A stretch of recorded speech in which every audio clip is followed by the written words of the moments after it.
So this video is going to take you through how to write a conclusion to your essay on The Ghost Child by Sonia Hartnett. So for the purposes of this video, we're going to imagine that we've been writing our essay on the question, how does Maddie's understanding of beauty change throughout the novel? So if you've watched the video on writing a body paragraph, this is on the same essay question, and you might want to watch that video if you haven't already to gain a deeper understanding of a modelled approach to this question.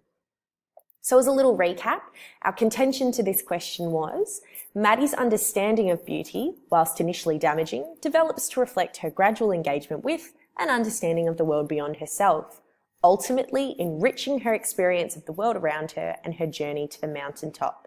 So that was our contention, or our overall answer to that essay prompt.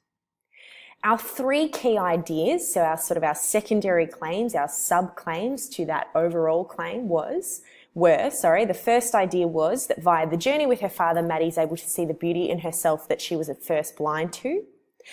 Our second idea was that after the quest for beauty, Maddie sees it as something that should be captured and kept, and this is what leads to the destructive relationship with Feather. And our third idea was that through the Fae, Maddie's able to understand beauty as inextricably connected to a less selfish kind of love, and thus an essential part of the human experience. So taking three key ways in which beauty starts as something that's detrimental to Maddie, but proves to be something that enriches her life, just as our contention suggests. So this is what leads us to the conclusion. So we have to imagine that we have written the rest of our essay, and now we're just at the point where we're looking to sum up our essay, finish it off, and be done with it. So first of all, we need to consider what the purpose of a conclusion actually is. Well, probably its main purpose is to draw together all of the threads of our essay. So we have to consider, what would our essay be like if the conclusion weren't there? And the answer would be, well, it would feel a little bit unfinished, it would feel a little bit all over the place, we wouldn't have an understanding, or we wouldn't have a really clear understanding of how these three ideas really connect together. Because remember, we haven't sort of stated our contention since our introduction, so we've had three beautiful, detailed, elaborate body paragraphs. It's important to have our conclusion then to remind our reader of our central contention, remind them of how our three big ideas relate to that contention, and connect back to the big ideas of the essay question. So that ties in with that second dot point as well about reiterating our three secondary claims. The third dot point there might leave you wondering a little bit. So I've said we should include a terminating sentence returning to the big ideas of the novel. Now, this is where, this is one of those examples of a time in which English is more of an art than a science. Unsurprising, you may say, that English is not a science. But this is one of those instances where it requires a bit of flair, and there's no sort of formulaic way to do a terminating sentence. You just have to play around with it a little bit until you get something that's sort of that you're happy with, essentially. So it requires all those skills, of course, of drafting and redrafting, but it's just a sentence to get just right, just as you would with a creative writing piece where you're trying to find the perfect way to finish off your short narrative or whatever it is. With the terminating sentence of your conclusion, you're looking for something that packs a bit of a punch. The last dot point there is really important. Your conclusion is not just your introduction, in other words. Remember, your conclusion is just the same as when we do public speaking or anything else. It is the lasting impression that you leave on your reader. And again, same as with a creative writing piece. It is the last opportunity to communicate to your reader your big ideas. And it should have a sense of finality to it. Whereas an introduction is sort of a taster, the entrees, the hors d'oeuvres. Your conclusion should feel as if it is concluding, tying up, bringing together all of your ideas, and should have that sense of finality. So taking into account what I had on that slide, we should have a restatement or a reiteration of our contention, but not necessarily in those same words as our introduction. We want to do it in a sort of a summative way of bringing it all together, a sense of finality.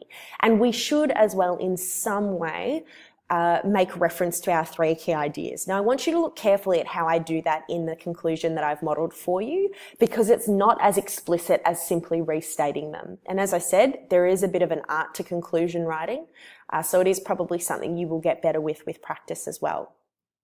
So here's the conclusion I've written to the essay topic at hand. Though Matilda undertakes several journeys over the course of the novel The Ghost Child, the novel is essentially itself a journey, depicting Matilda's gradual, sometimes hazardous, but ultimately fruitful ascent to the mountaintop, at which point she is able to reflect upon the worthwhile life she has lived. Beauty, and Matilda's various perceptions of it, plays a significant role in this journey. Though at times it represents an obstacle in her path, her relentless pursuit of it preventing her from experiencing true selfless love, it nonetheless represents her realization of her own self-worth and, eventually, the means through which she transcends her egocentricity and enriches the lives of others. In the end, Hartnett shows that the experience of beauty is one that is fundamental to a life well lived, and that even though our journeys through it can at times be characterized by loss and grief, we must not lose sight of the beautiful things that adorn it.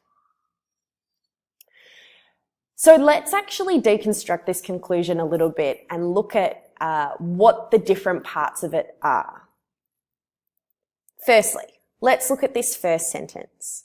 So essentially what I've done here is I've tried to show an understanding of a big idea of the novel. It's connected to the essay prompt at hand, and I do connect it to the essay prompt at hand, but it sort of goes beyond the scope of the essay prompt a little bit.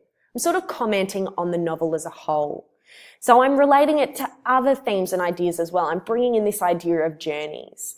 And this is part of the way that we get this sense of finality. It's like zooming. Imagine that you've been really closely zoomed in as you're writing your body paragraphs. You've got real close-up evidence from the text.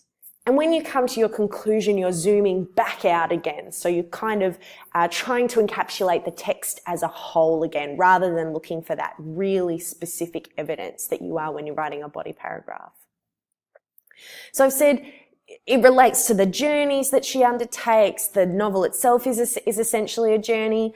And I've sort of referenced, without using the exact words, of my contention. So I've said it's sometimes hazardous but ultimately fruitful. That sort of echoes my contention of whilst initially damaging but ultimately enriching.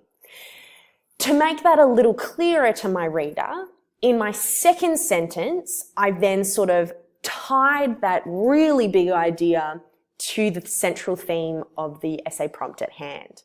So I've got this really big idea, I've zoomed out really far, but I've still sort of reminded my reader why this is important, why I'm talking about journeys when my essay prompt is about beauty. So then my second sentence, beauty and Matilda's various perceptions of it, plays a significant role in this journey. So that sentence, combined with my comments about ultimately fruitful and sometimes hazardous, sort of echoes my contention again without explicitly restating it. It communicates it. It summarizes it. The next thing I need to do, or the next thing I have done, is I've echoed the 3 ideas of my essay. Again, it's really important to note I haven't stated them as explicitly or as sequentially as I might have done in my introduction. And the reason for that is I don't need to, because my reader has already read them. If I just echo them or hint at them, my reader will understand what I'm referring to. So rather than having each of these 3 ideas individually, I've just sort of compacted them into one sentence. I've got, though at times it represents an obstacle in her path, and again, that's echoing my contention, her relentless pursuit of it, preventing her from experiencing true selfless love. So that's more to do with my second idea. It nonetheless represents her realization of her own self-worth. That was my first idea. And eventually the means through which she transcends her egocentricity and enriches the lives of others. And that was my third idea. So I've sort of taken those 3 ideas and mushed them into one, finding connections with them, put them into one summative sentence rather than as 3 explicitly stated individual sentences. So there you go. I've almost ticked all the boxes of what to include in my conclusion. The last thing I need to do is that all-important terminating sentence, which, as I said, has a bit of an art to it. And you might want to play around with it for a little bit. You might want to write it, rewrite it, see if it has enough poignancy, see if it has enough finality to it. So this one took me a while.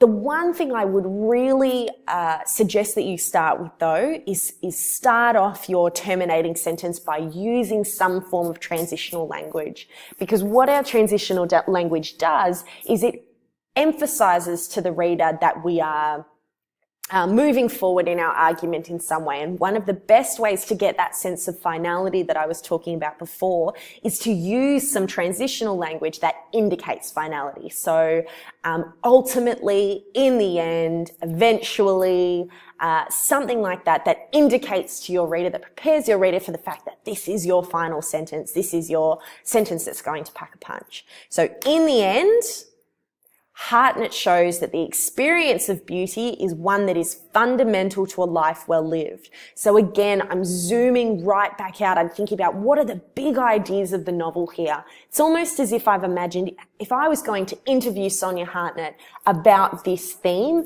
about this idea of beauty, what would she comment? If I said, Sonia Hartnett, what are you trying to say in your novel, The Ghost Child?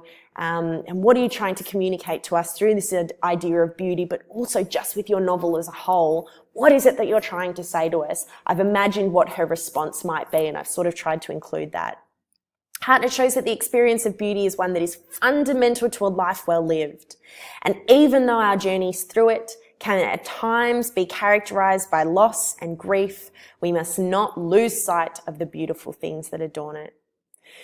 So another suggestion there, guys, if you're struggling to come up with that terminating sentence that packs a punch, I would always try and include a chocolate chip.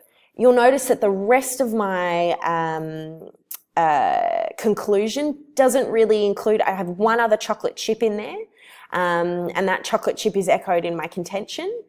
But putting in a short quote in your terminating sentence can also be an effective way of sort of having a zoomed out big idea that nonetheless is tethered to the topic at hand. And that's it. That's how you write a conclusion. Hopefully this assists you as you are finishing off your essays on The Ghost Child. Good luck.